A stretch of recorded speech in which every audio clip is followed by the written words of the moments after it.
ప్రస్తుతం చూస్తే ఉప్పల్ స్టేడియం రూపురేఖలన్నీ మారిపోయాయి. అంటే అసోసియేషనే కాదు, ఏకంగా ఉప్పల్ స్టేడియం రూపురేఖలనే మార్చారు. ప్రస్తుతం మనతో పాటు హెచ్సిఏ ప్రెసిడెంట్ జగన్ ఉన్నారు. సార్, కనిపిస్తుంది ఉప్పల్ స్టేడియం ఏ విధంగా మారిపోయింది. ఒకప్పుడు ఉప్పల్లో మ్యాచ్ జరుగుతుందంటే ఎంత ఎగబడి వచ్చేవాళ్ళో అంత కూడా తగ్గిపోయింది. అసలు ఉప్పల్ స్టేడియంకి వెళ్తే మొత్తం రెట్టలు ఉన్నటువంటి చైర్లు, లేకపోతే మొత్తం విరిగిపోయినటువంటి పై కప్పులు కనిపించేది. ఇంత సుందరంగా మారిపోయింది అలా. అన్న, నేను మీ అందరు కూడా గుర్తుంటే మీరు ఎలక్షన్స్ అప్పుడు కూడా రెగ్యులర్గా నాతో మాట్లాడన్నారు. నేను అదే చెప్పించాను, హైదరాబాద్ అసోసియేషన్ని మార్చి చూపిస్తానని. ఈ మార్పు మీకు ఇప్పుడే కనిపిస్తుంది.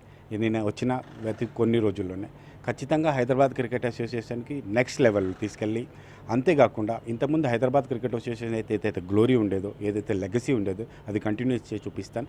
ఇప్పుడు మీకు చూస్తే కొత్త కనోపీలు కానీ, కొత్త సీటింగ్ కానీ, కొత్త లైటింగ్ కానీ ఆల్రెడీ ఏర్పాటు చేశాం. ఇప్పుడు ఐపీఎల్ కంటే ముందు కలరింగ్, స్టేడియం అంతా కూడా కలరింగ్ చేస్తున్నాం. అంతేకాకుండా వాష్రూమ్స్ మీద ఇంకా కంప్లైంట్స్ ఉన్నాయి మాకు. ఈ వాష్రూమ్స్ కూడా ఇమీడియట్గా టేకప్ చేసినాం. ఈ మ్యాచ్ వచ్చి వాష్రూమ్స్ని రెనోవేషన్ పార్ట్ కొంచెం ఆపాము. ఇది అయిపోగానే ఇమీడియట్ వాష్రూమ్స్ కూడా రెనోవేట్ చేస్తున్నాం. ఇంకా చాలా రెనోవేషన్ వర్క్స్ ఉన్నాయి. మీరు అనుకున్న విధంగా, మీరు ఇప్పుడు చెప్పిన విధంగా కొత్త స్టేడియంని మీరు చూడబోతారు. సో 25 నుంచి టెస్ట్ మ్యాచ్ జరగబోతుంది. ఆ టెస్ట్ మ్యాచ్లో హైలైట్స్ ఏంటి? ఎలాంటి క్రౌడ్ని అలో చేస్తున్నారు, లేకపోతే ఏమైనా కొత్తగా నిబంధనలు ఏమైనా పెట్టారా? ముందుగా పిచ్ కోసం నేను మాట్లాడాలి. హైదరాబాద్ క్రికెట్ అసోసియేషన్లో ఈయన ఉప్పల్ స్టేడియంలో ఉన్న పిచ్ నెంబర్ 1 ర్యాంకింగ్ పిచ్ వచ్చింది. మా క్యూరేటర్ చందు గారు 24 గంటలు కష్టపడుతూ పిచ్ను బాగా తయారు చేస్తున్నారు.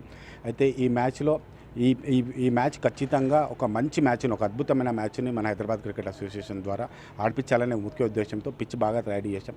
ఆ తర్వాత ప్రేక్షకులకు ఎట్లాంటి ఇబ్బంది కలిగించదని మంచి కెనోపీ షేడ్ ఇచ్చాం. ఇప్పుడు ఆల్రెడీ ఎండలు స్టార్ట్ అయినా కాబట్టి మంచి సీటింగ్ ఇచ్చాం. ఇంతేకాకుండా మేము ఎవ్రీడే 5000 స్టూడెంట్స్ని ఫ్రీగా మ్యాచ్ చూపించాలనే ఉద్దేశంతో వాళ్ళని పిలిచాం.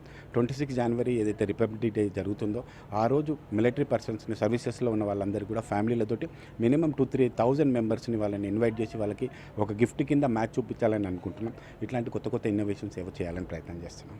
సో స్కూల్స్ని ఏ విధంగా ఇన్వైట్ చేయబోతున్నారంటే, ఆల్రెడీ మీరు స్కూల్స్ని అప్రోచ్ అయ్యారా? పలానా రోజు పలానా స్కూల్స్ రావాలి అని చెప్పి, లేకపోతే స్కూల్ యూనిఫామ్లో వచ్చిన ప్రతి స్టూడెంట్స్ని కూడా అలో చేసే అవకాశం ఉంటుంది? అన్న, మంచి ప్రశ్న అన్న. నిజంగా ఇది ఒక చాలా కన్ఫ్యూజన్ ఉంది. చాలామంది అనుకుంటున్నారు స్కూల్ యూనిఫామ్ వస్తే డైరెక్ట్గా స్టేడియంకి రావచ్చు, వాళ్ళకి టికెట్ ఇవ్వచ్చు అని. మేము చాలా క్లియర్గా ప్రెస్ మీట్లో చెప్పడం కానీ, స్కూల్ అందరికీ చెప్పడం కానీ జరిగింది. ఏంటంటే స్కూల్ ప్రిన్సిపల్ నుంచి కానీ, ఏదైనా హైయర్ అథారిటీ నుంచి మాకు లెటర్ వస్తే ఎంతమంది స్టూడెంట్స్ని 6th to 10th క్లాస్ వరకు ఎంతమంది స్టూడెంట్స్ను పంపిస్తే వాళ్ళు ఇచ్చిన లెటర్ ప్రకారంగా స్టూడెంట్ నేమ్తో పంపించిన వాళ్ళకి మేము స్కూల్స్కి పాసెస్ పంపిస్తాం.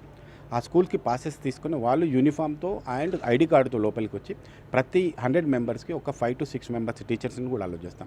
వాళ్ళు లోపలికి వచ్చిన తర్వాత వాళ్ళ స్టూడెంట్స్ని బాధ్యత వాళ్ళే చూసుకోవాలి. 5,000 పాసెస్ ఇస్తున్నాం. అయితే విపరీతమైన రెస్పాన్స్ వచ్చింది. అయితే మేము వాళ్ళని కూడా చాలామంది ఆల్మోస్ట్ 30-35 వేల వరకు రెస్పాన్స్ వచ్చింది. మాకు సెగ్రిగేట్ చేస్తున్నాం కొంచెం డైలీ వైజ్గా. కొన్ని ఫస్ట్ రోజు ఒక 5,000, సెకండ్ రోజు ఒక 5,000. అంతేకాకుండా వీళ్ళకి ఫుడ్ ప్రిపేర్ చేస్తున్నాం వచ్చిన వాళ్ళందరినీ. ఎందుకంటే బాక్సెస్ అలౌ చేయడం ఇబ్బంది ఉండదు, పిల్లల్ని కొనుక్కోమనడం కరెక్ట్ కాదు. అంతేకాకుండా మాకు మ్యాక్సిమం గవర్నమెంట్ స్కూల్కి ఎక్కువ ఇంపార్టెన్స్ ఇవ్వాలనుకుంటున్నాం. గవర్నమెంట్ స్కూల్ పిల్లల్ని ఇక్కడ వచ్చి 200-300 ఖర్చు పెట్టడం కష్టం కాబట్టి టికెట్ కొనలేరు వాళ్ళు. ఎందుకని వాళ్ళకి ఫుడ్ కూడా ఫ్రీ ఇస్తున్నాం, లంచ్ బాక్సెస్ ఇస్తున్నాం. అంతా వాళ్ళ ఒక డైలీ ఒక 5,000 మెంబర్స్ని ఇస్తున్నాం. అంతేకాకుండా రిపబ్లిక్ డే 26 జనవరి ఇక్కడ మనం ఆ రోజు సెలబ్రేట్ చేయాలనుకుంటున్నాం.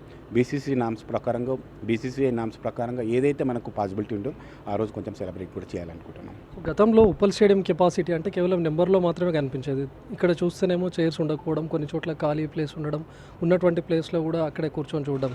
ఈసారి కెపాసిటీలో ఏమైనా మార్పులు వచ్చాయా? మీరు చెప్తున్నటువంటి విధంగా 5,000 స్టూడెంట్స్కి ఇస్తారు, రిమైనింగ్ ఆర్మీ వాళ్ళకి అని చెప్పారు. ఇంకెవరికైనా ఇస్తే మిగతా అంతా కూడా టికెట్స్ అమ్మకాలు జరిగినట్టేనా?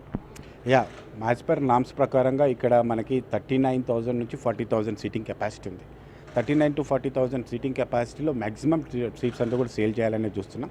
మంచి రెస్పాన్స్ ఉంది. స్టార్ట్ చేసిన 2 డేస్లోనే నియర్ అబౌట్ మేము 25,000 వరకు, ఇప్పుడు లేటెస్ట్ నెంబర్ నాకు గుర్తులేదు, బట్ 20-25,000 మధ్యలో టికెట్ సేల్ జరిగిపోయింది.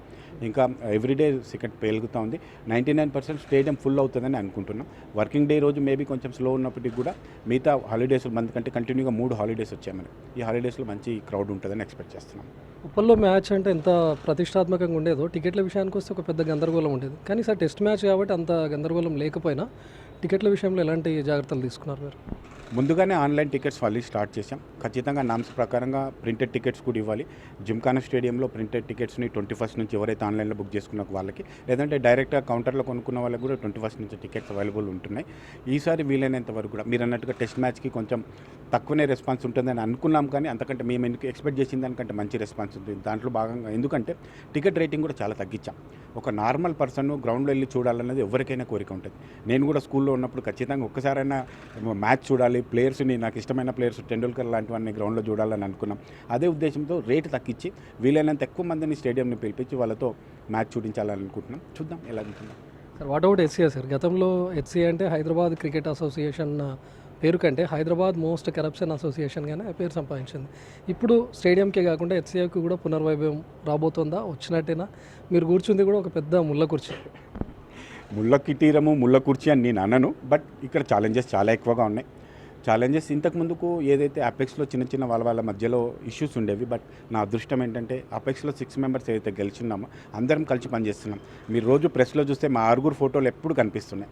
ఇంతవరకు ఎప్పుడు హెచ్సిఏ హిస్టరీలో 6 కలిసి ఉన్న ఫోటో ఎప్పుడు నేను చూడలేదు. This is the first time. దాంతో మేమంతా కలిసి పనిచేస్తున్నాం అనేది నిదర్శనం.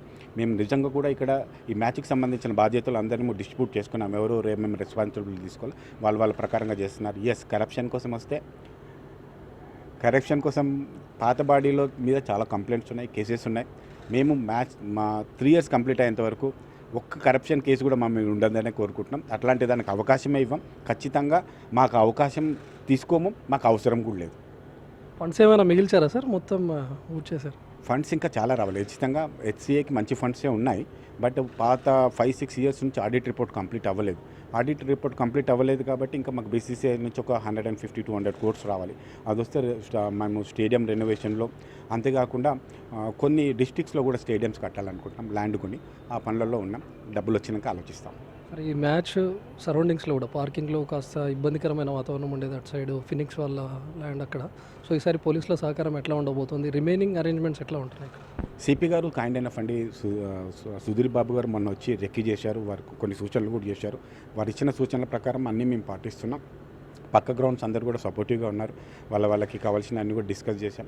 అన్నీ ఈసారి పార్కింగ్ ఇష్యూ పెద్దగా ఉండకపోవచ్చు, ఎందుకంటే టెస్ట్ మ్యాచ్లో కొంచెం మనం అనుకున్న విధంగా మ్యాచ్ చూడడానికి వచ్చినప్పటికీ కూడా సరిపోతుందని అనుకుంటాం.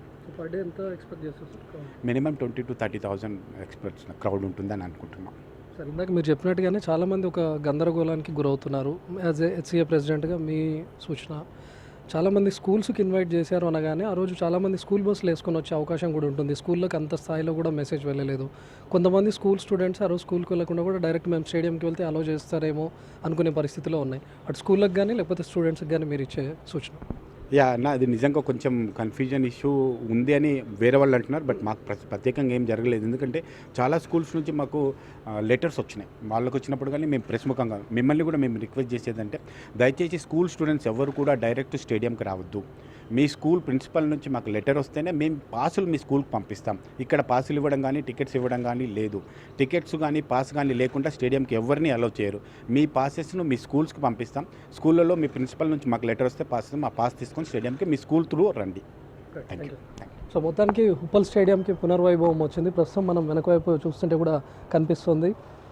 అధునాతనమైనటువంటి హంగులతో స్టేడియం అంతా రూపుదిద్దుకుంటుంది. 25th జరగబోయేటటువంటి టెస్ట్ మ్యాచ్కు పూర్తి స్థాయిలో స్టేడియంను కూడా సిద్ధం చేశారు.